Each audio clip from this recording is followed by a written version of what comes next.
Du Trizac. Il n'a peur de rien, sauf peut-être des qu'on orange. Richard. Bonjour.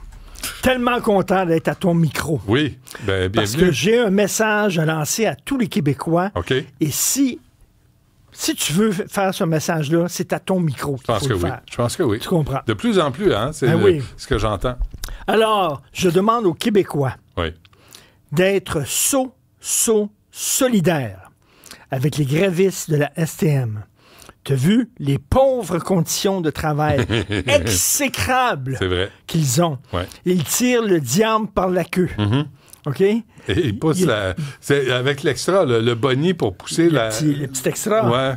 Ben oui. Alors, je dis aux gens, là, plutôt que chialer contre la grève, soyez solidaires avec eux. Soyez Québec solidaire avec eux. Québec solidaire. Oui, non, c'est clair, parce que Québec solidaire est très solidaire avec la STM, le syndicat. Ben oui. Mais et très solidaire avec le PQ aussi, là, hein, leurs alliés indépendantistes aussi. Là. Mais juste finir sur les employés de la STM, quand tu as 15 jours de maladie, puis que tu n'es pas malade...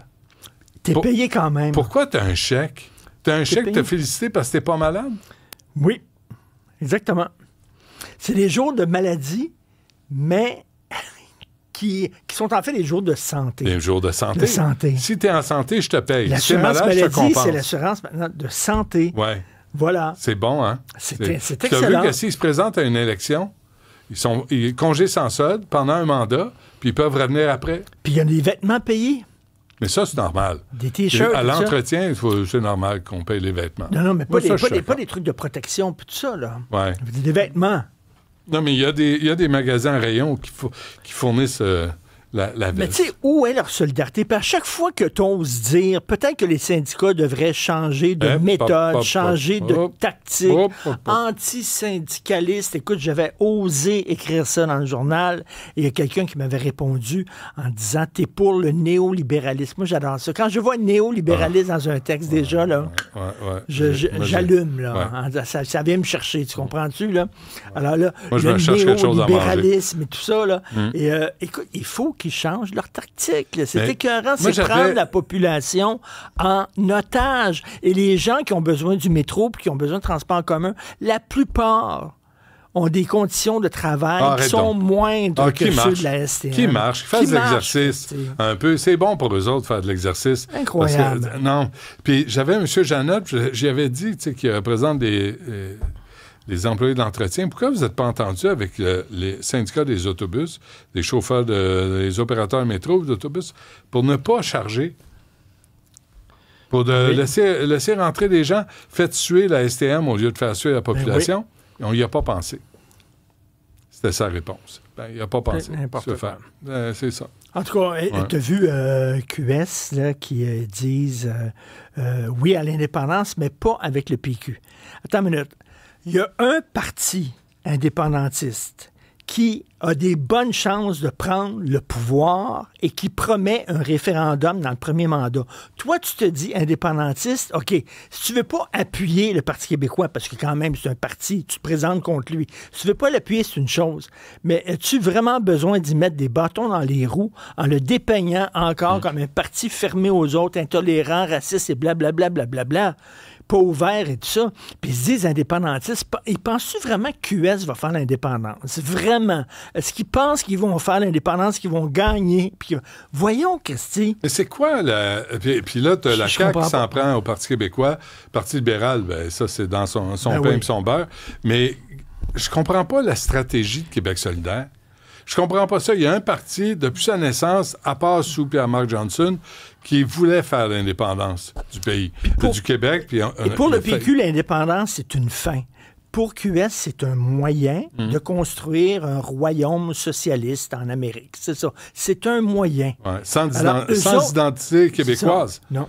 Ils veulent un pays, ils veulent le pays du Québec, mais pas l'identité, pas les mœurs, pas les valeurs, pas la culture du Québec. Pourquoi on veut se séparer? C'est pour protéger notre identité, notre valeur, etc., notre langue. Ouais. Mais là, eux autres, non. Fait que c'est comme un indépendantisme vide. Ouais. C'est une coquille vide. Puis je comprends pas. J'ai lu qu'ils ont retiré à leur programme l'obligation de parler français. Oui. Là, tu dis, ben, Ils trouvaient ça trop fermé. ouais. C'est trop fermé. Dire aux gens qui viennent ici, ben parler notre langue. Non, c'est pas compatissant, c'est pas bienveillant. Ouais. L'égalité homme-femme. C'est vous taboire. intéresse Regarde, aussi? on va mettre le micro sur mon ordinateur, là, ça va fonctionner de toute façon. Là. Ouais. C'est un ancien, une déclaration de Gabriel Nadeau-Dubois. Écoute ça. Choc. Et c'est sûr que pour nous, par exemple, à Québec solidaire, si on veut avoir l'attention médiatique, la première chose à faire, la meilleure manière, c'est attaquer le Parti québécois. C'est ça le plan de match. Si on veut l'attention médiatique, Ouais. la meilleure chose à faire, c'est d'attaquer le Parti C'est pas de québécois. proposer des solutions aux problèmes, c'est pas de proposer des nouvelles idées, des nouveaux programmes, c'est de s'attaquer au Parti québécois. Dire que le Parti québécois, c'est tout croche. Écoute, si eux autres sont Incroyable. indépendantistes, là, si moi je suis Napoléon, là, vraiment, ils sont pas indépendantistes, pas en tout, ils Ouais. veulent rien savoir Moi, je suis d'indépendance. Joséphine, d'abord. Christy, là. Oh, je te vois. Tu viens-tu de la blague de Je suis Lucien Boyer? Non? Non, je te raconterai à présent. OK, tu peux pas dire ça en nom? Non, on n'a pas le temps. Ah ouais, donc. Mais, non, ouais. C'est dans une maison de fous. Là, il y en a un qui rentre, et il est inscrit, puis il dit bon, ben, présentez-vous. Moi, je suis Napoléon. Il dit OK, ben, premier étage, 101. OK, le deuxième arrive, il dit moi aussi, je suis Napoléon. Il dit bon, ben, premier étage, 101, on va y mettre ensemble, c'est deux Napoléons. Le lendemain matin, le premier descend, il dit finalement, c'est moi, Joséphine. 1961. Boum, boum. Ouais, Lucien Boyer, qu'est-ce que tu veux faire? C'est une autre époque. Mais incroyable, QS, incroyable. Donc, eux autres vont faire l'indépendance dans 30 ans. Pas tout de suite, là. Attendons Et qu'on prenne le pouvoir. C'est Ruba et Sol. Puis là, Sol. Lui, c'est un drôle de pistolet. J'ai décidé de pas aller là. C'est un drôle de pistolet. Non. Je vais pas là. Il n'y aura pas de gobelet. Il y a rien Il de marche ça. sur sa tête, même quand c'est pas sa fête. Oui, je le sais. Sol n'est pas une cloche. Non. OK. Les gobelets? Non, on va pas là. Parfait. C'est tout, hein? That's it. Oui, c'est bon. Correct. On salue tout le monde qui fait de la politique. C'est un métier ardu. Merci à toute l'équipe. Oui, c'est ça. C'est une sacrée galoche. Ouais. Merci, Richard. À demain, à 9h30, on n'en dit pas plus.